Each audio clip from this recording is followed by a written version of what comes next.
Y'all know what's going on. It's time for another episode of Doing Time with Joe. I'm your host, Joe Baker, and welcome to the show, y'all. Look here, the best route you can take in prison is to mind your own business, stay out of other individuals' business, and all of this and that, especially if you're a peon, right? Because if you get in somebody's business and things go wrong, there's somebody in that circle that is always looking for somebody else to blame for it going wrong. Nobody wants to take responsibility in prison. And look, let's be real. It's prison. It's prison. It's got to be somebody else's fault that this went wrong. Most people don't step up and say, it's on me, dog. I did that. They don't want to do that. Now, look, this story is about this guy named Tim. Now, Tim is a peon. And he's always seeing things when he ain't got no business seeing them. It's not that he's a nosy type dude. He's just one of those dudes that pays attention to details, right? You know what I'm saying? You know, you see that movie name called Rain Man? You know what I'm saying? With Dustin Hoffman and what's that dude name that plays the 007 all the Tom Cruise. That movie right there where he can count the cards and all this and that, he's everything detailed, the small stuff. That's what Tim was like.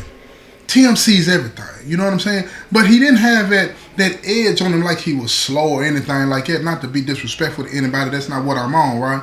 But I just want you to understand and get a mental picture in your head about this guy named Tim. Now Tim, like I said, he worked in the dining room. And in the dining room, you mostly, you know what I'm saying, you're going to have a lot of women in there. You got a lot of men to work in there too, right? But you're going to have a lot of women to work in the dining room.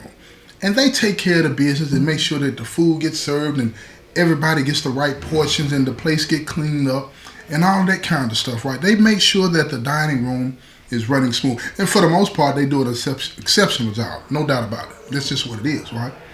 Now back in the day, you got to keep this in mind, you know, back in the day, it wasn't a lot of cameras and stuff like that they have today, right? You know, they basically trusted people, you know what I'm saying? I don't know why they ever did, but they basically trusted people to do the right thing.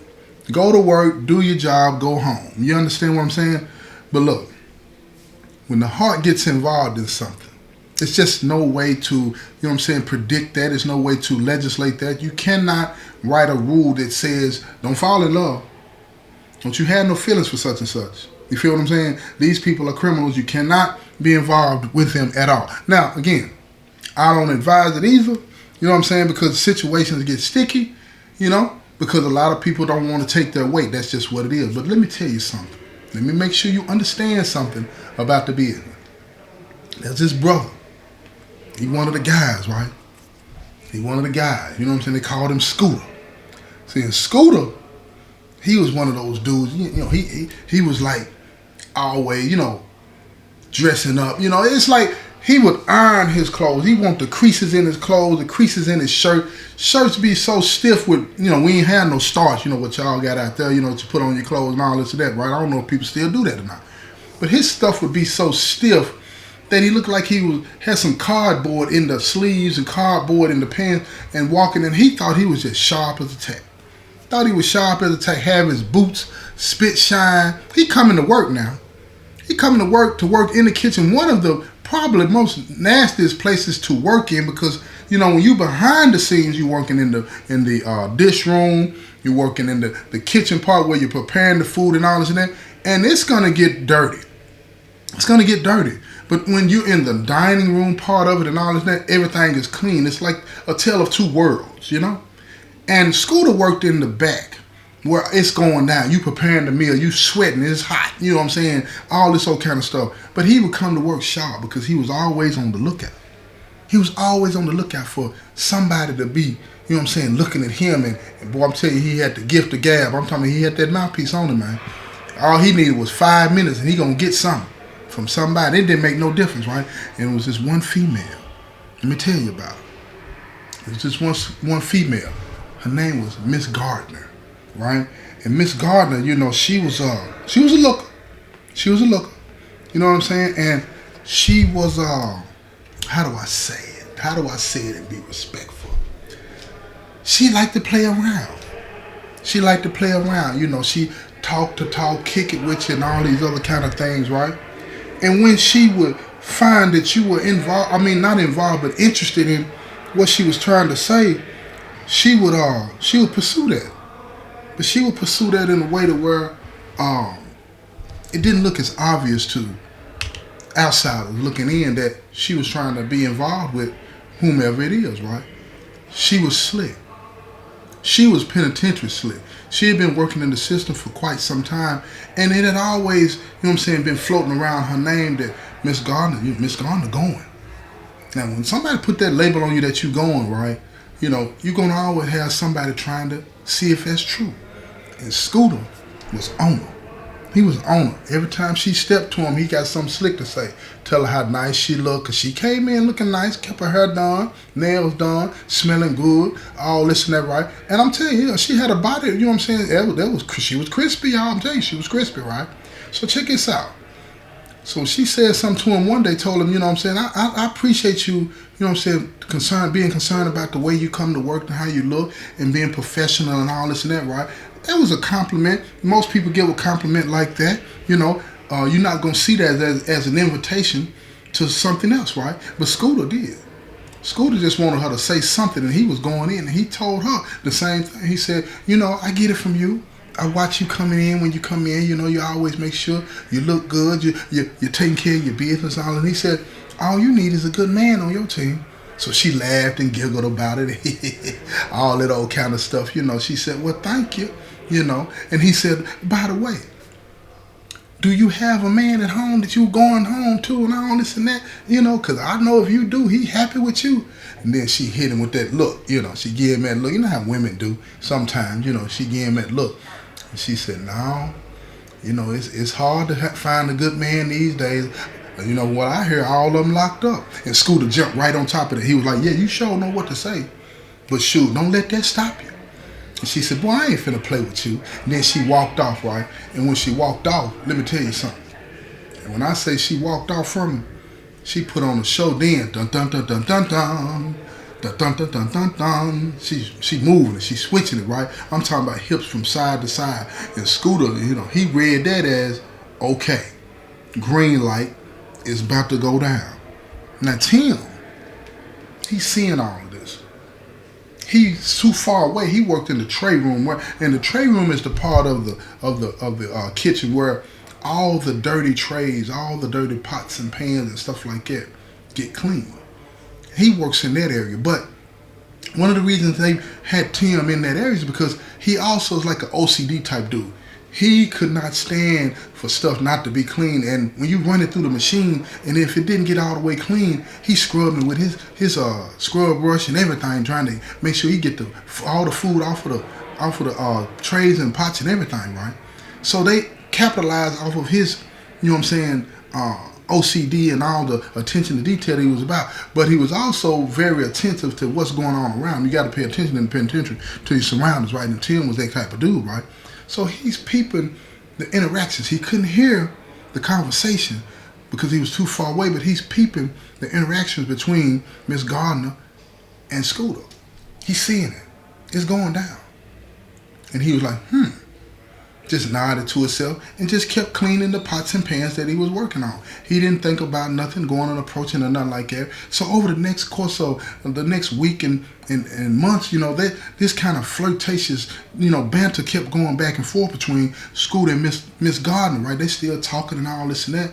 So one day, you know, when you're in the penitentiary, you got to do something to see how far you done got in the game.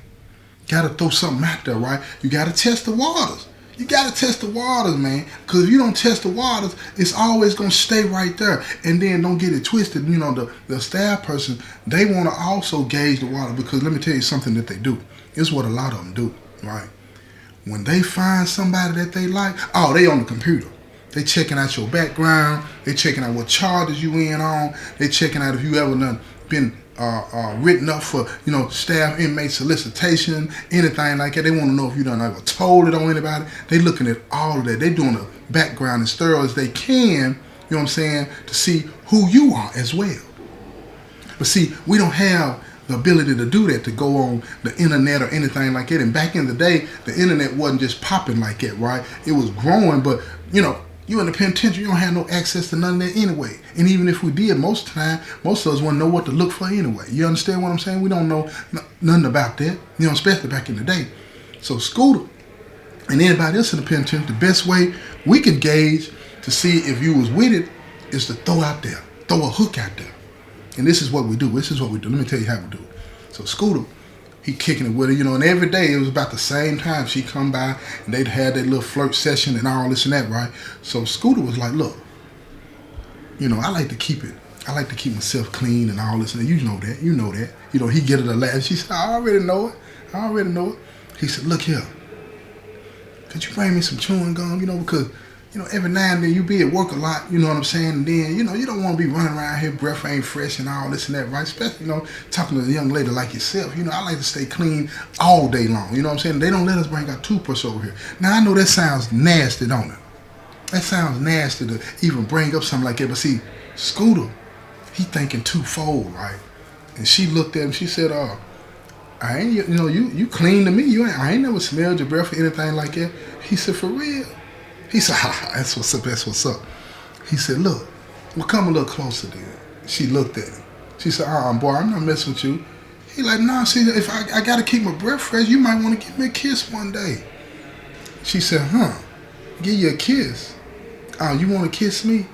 Scooter hit her back. Yeah, I would love to do that. You know what I'm saying? If the opportunity presented itself and you was cool with it. She said, well, I might need to bring you some chewing gum then because I wouldn't want the first time to be the best, or be the worst time, And then he looked at it, he said, nah, ain't never going to be no bad time with me. Never. She said, well, all right then, I'm going to see what I can do, right? Now, just out of that asking her to bring him some chewing gum, right? Put him in a situation to push forward and see if she would give him a kiss.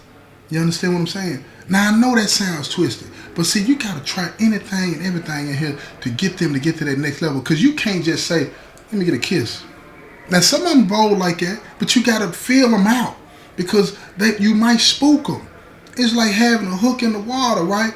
And if you pull, you got a bite, you pull the hook too hard, it ain't going to catch them. It ain't going to catch them, and the fish going to get on away. You know what I'm saying? Not comparing a woman to a fish, wouldn't do that. But you understand what I'm trying to say. So anyway, she ended up bringing old Scooter some spearmint chewing. Y'all remember spearmint? Do they still make that?